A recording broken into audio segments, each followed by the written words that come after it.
Hi, everybody. It's Pastor Brent coming to you again today with another devotional thought. Last week we had celebrated Memorial Day, and on Memorial Day we had the day off, and so my wife Paula and I went outside and we planted a whole bunch of plants, tomato plants and eggplant and all kinds of things in our garden and on our deck. And as I was doing that and thinking about those things, when we planted our plants, we made sure that they were in good soil, and we made sure that they had water and they had fertilizer. In fact, I just came in from outside making sure that the sprinkler system is all set up so that everything gets watered properly. Um, we did what we could to make sure that those plants are going to grow to be healthy, and they're going to flourish and strong and grow strong and bear fruit. Got me to thinking a little bit about that's a little bit the way it is with our spiritual life. It reminded me of Second Thessalonians 1, and Paul says in verse 3, he says, "Dear brothers and sisters, we can't help but thank God for you because your faith is flourishing and your love for one another is growing." Our faith flourishes when we do the right things to help it make it that way, to help it flourish. We know some of those things that we need to do. We know we need to be in God's Word and hear what God has to say to us. We need to pray to Him. We need to intercede for others. That we also need to listen to what God has to say through us through prayer. We need to make sure that we are connecting with each other like we do on Monday mornings on Zoom, and we can connect with each other and hear what's going on in each other's lives and encourage each other.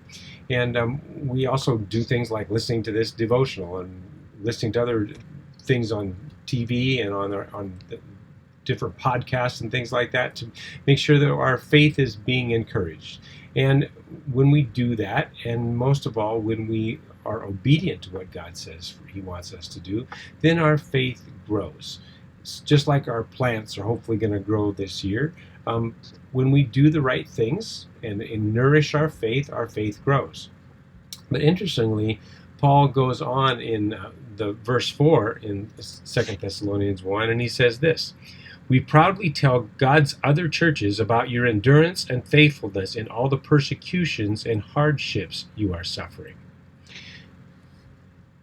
Paul talks about, it's important to do those other things, but when we really grow is when we go through hardship and persecution.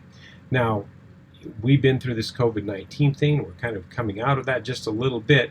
But yeah, that was hardship. But it wasn't persecution like that first century church. The first century church persecution meant that they were going to come and they were going to throw you to the lions or some such thing where your life was extremely in danger because of your faith.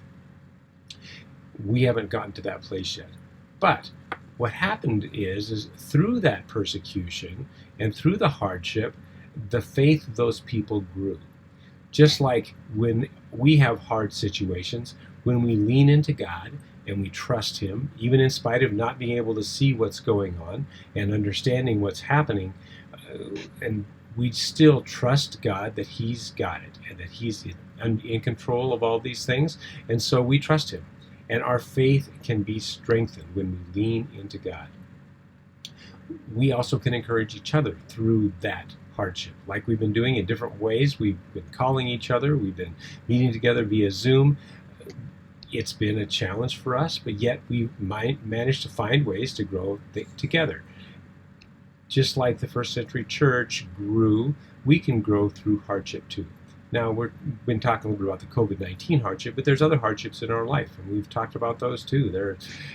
Some of you have recently lost family members, and that creates hardship and pain, and it's not easy. But through that, we lean into God. Even though sometimes God may feel far away, He is right there with us. We need to put our trust in Him as we deal with hard things. Sometimes we have bad diagnoses that we are not pleased with, that don't bode well for us. Or sometimes we're waiting for a diagnosis, and it's hard for us to wait to hear what's going on with those things or to get the tests that we need to do. Those are hardships. Through that, when we trust God, we can grow and we can flourish through that, so that when we come out on the other side, we may be stronger because of that, when we trust God through that. There is a tree that I read about. It's called the jack pine tree.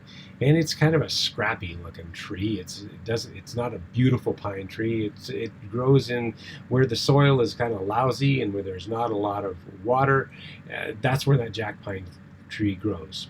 But in order for it to really flourish and to reproduce itself, it needs to drop its pine cones. But its pine cones are so dense that the only way for them to come open to release the seeds is to go through like a forest fire. I remember when we first moved to Montana years and years ago, 30 years ago, I guess it is now, they just had the Yellowstone fires. And through those fires, a whole section of Yellowstone Park was burned. I remember going to Yellowstone a few years later, and in that area that was burned, you could see the char, but in all that char, there were all of these little pine trees that had popped up. And those were those jack pine trees who had, because they had had fire, now those seeds were released, and there was a whole new forest growing up because of that fire that had come through. So when we face fire and we face the difficult things, we can trust that God can use those to help us to become stronger and for us to be able to actually reproduce ourselves and to become better than we ever were before, to be better people than we were on the other side of that. It's kind of very much of a comfort to know that God gives us things not to hurt us, but to help us grow. So when we're in the middle of things that we don't understand or that are hard, instead of asking why, we need to maybe ask, what can I learn? What is God trying to teach me in all of this? And when we have that perspective, instead of asking why, because frankly, we don't always understand why. Some because we live in this fallen world and there's death and sin and sickness and stuff happens. That's some of the reason why. But sometimes it's just we don't know. And it's not understandable. But God has a plan through all of it. And so we can trust Him that He can help us to become better believers, better Christians, and better people because we can flourish through that hardship, just like the Thessalonian church did. They flourished through the hardship and persecution that they were facing. And in doing so, they became somebody that was held up with the other churches that, hey, look at these folks. They've struggled through these hard things, but yet they're an example of what we can aspire to be the kind of people that can go through hard things and still be trusting God and growing through that. So my prayer for you this week is when we do face the hard things and we face the fires and the persecutions, that we make sure that our souls are nourished, but that we can trust and lean into God as we face those things, and we can trust that He will be with us and help us to grow through them. Have a great week.